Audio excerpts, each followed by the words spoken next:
guys, welcome back to my channel. My name is Chris. If you are new here, welcome.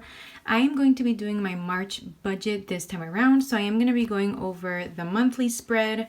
I'm also going to do my list method with color coding, and I'm also going to take you through how I set up my monthly budget in general, how I do the tracking for cash envelopes and all of that. So if that's something that you'd like to watch today, definitely stay tuned.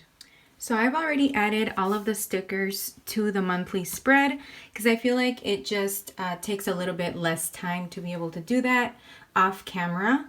That way I'm not holding you guys up. But if that is something that you guys would like to watch on camera, then definitely let me know because I can definitely do that. It just takes a little bit more time, and I know some of you like getting straight to the point. So definitely let me know what you prefer. So when it comes to my monthly spread, you guys, I really like having a visual of when everything is due, when my paydays are, when I can expect a day off. So those kind of things I'll also include on my calendar. Just things that have anything to do with money pretty much when it comes to my budget planner. So if it's anything like that, I'll include it in my monthly spread, which is why I like having a calendar on hand. Now, I do have a birthday coming up at the end of March that I completely forgot to write down on my monthly spread, but I will go back and put it down. So those are also things that I like to track, any birthdays, any events that happen to be related with budgeting, and making sure that I keep those in mind so that I don't go over budget or things like that. All right, guys, so I have my monthly bills set down on the monthly spread. And now I'm going to go ahead and do paydays for both my husband and I. So we both get paid on Fridays, except that I get paid bi-weekly and my husband gets paid weekly.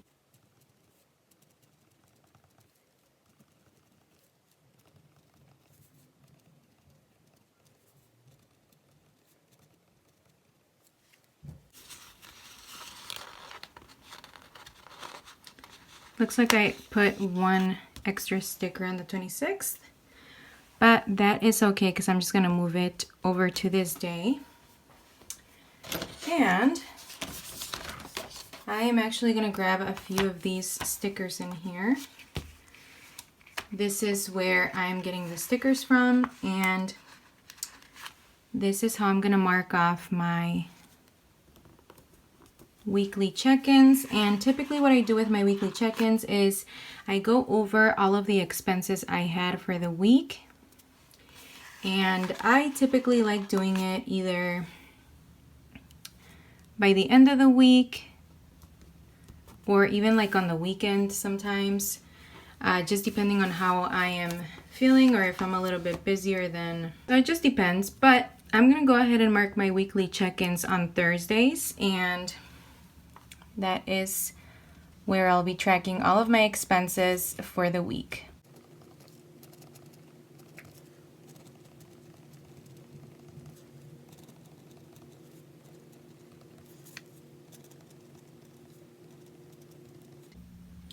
Alright guys, so I am done marking my weekly check-ins and also my bills. So now I'm going to move on to just marking off the weekly check-ins for my balances. So each week when I also do, it's typically when I do my expense trackers, but I like checking my bank account on Sunday because I feel like the next day, you know, it'll be Monday, and it's a good way to be able to see the available balance that I have for my bills or just in general, to be honest. So I do like marking that off on the sidebar over here. I used to put one of these in my monthly and then just do it at the end of the month, but I actually have a page dedicated to this, and so I'm doing that already in a separate page. I don't do it on the monthly spread anymore, but I love these stickers. They're so helpful. So I'm gonna go ahead and just use some highlighter because I can't find a good sticker for this. And since we're going with this green theme, just just gonna go ahead and use this green highlighter here.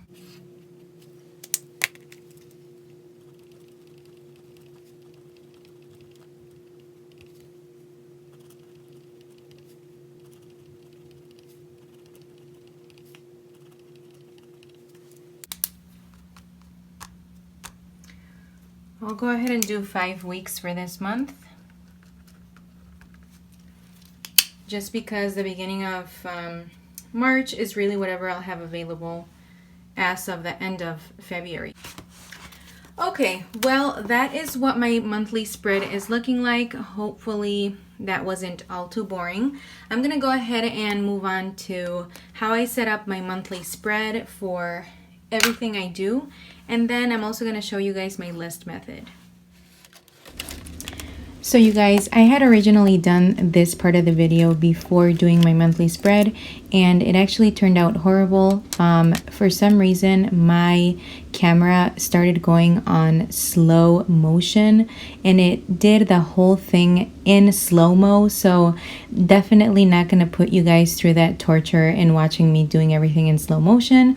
So I definitely had to edit this part out to kind of go a little bit faster and just make sure that it's not in slow motion.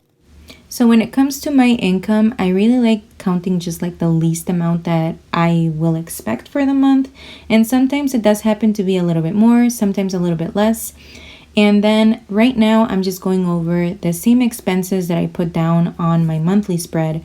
I'm actually going to add up the total here, and then what I end up doing at the end is taking my income and then minusing my expenses from that income. And then that, whatever I have left over, is what I'll use for my cash envelopes and sinking funds and savings challenges as well. Another thing I like to do is color coding my paychecks. So I will put down the amount of my paycheck in this page as well. And I will use that amount to kind of go over the expected expenses that I have versus the actual ones, because I'll also come back to this page and put the actual amount of each bill. And so I find that very helpful when it comes to color coding, because then I can kind of see if that paycheck will actually end up covering that bill or not.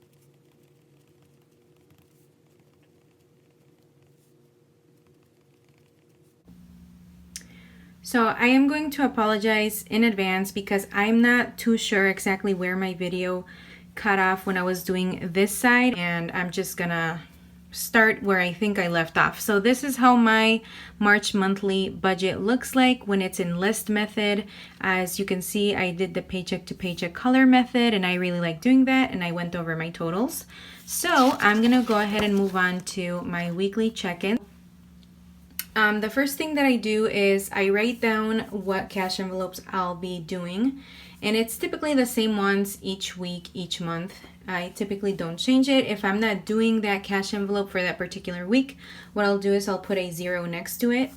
And so this remaining balance of whatever I have for week 1 will be what I use as the balance for week 2.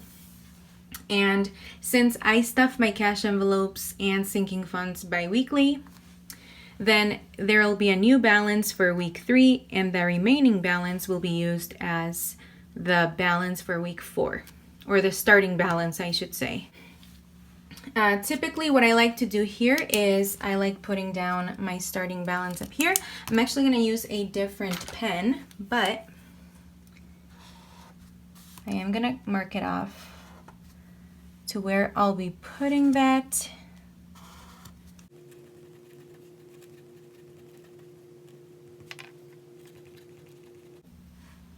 Alright guys, so this is how I set up my cash envelope tracking. So anytime I spend money throughout either week 1 or week 2, I'll actually put it in my expense tracker, but then I go back in here and then I write down the total of what I spent for that week, so that I'm not just putting one number here.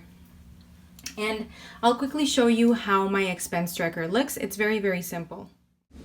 So this is the expense tracker that I have set up literally with just pen and drawing in some lines. This is typically what works for me. I have been wanting to try the Happy Planner expense trackers. I think they're cute. The only downside about this is that it doesn't have enough space to track everything because it's done weekly. So I truly prefer just setting up my own page because I know that if I run out of space, I can just go out to the back side and add a few more lines, and that's it. So that's really what I'm gonna do. I'm gonna try it either way and see if I like it, but I really prefer just setting up my own page. So that's pretty much it for this video, you guys. This is how I set up my monthly trackers and all the things that I feel like I will use throughout the month. And then of course I have my half page for my paycheck to paycheck budgets where I break down the sinking funds and cash envelopes. So if you guys enjoyed this video, definitely leave a like down below. Make sure to subscribe if you haven't done so, and thank you so much for taking the time to watch. Until the next time.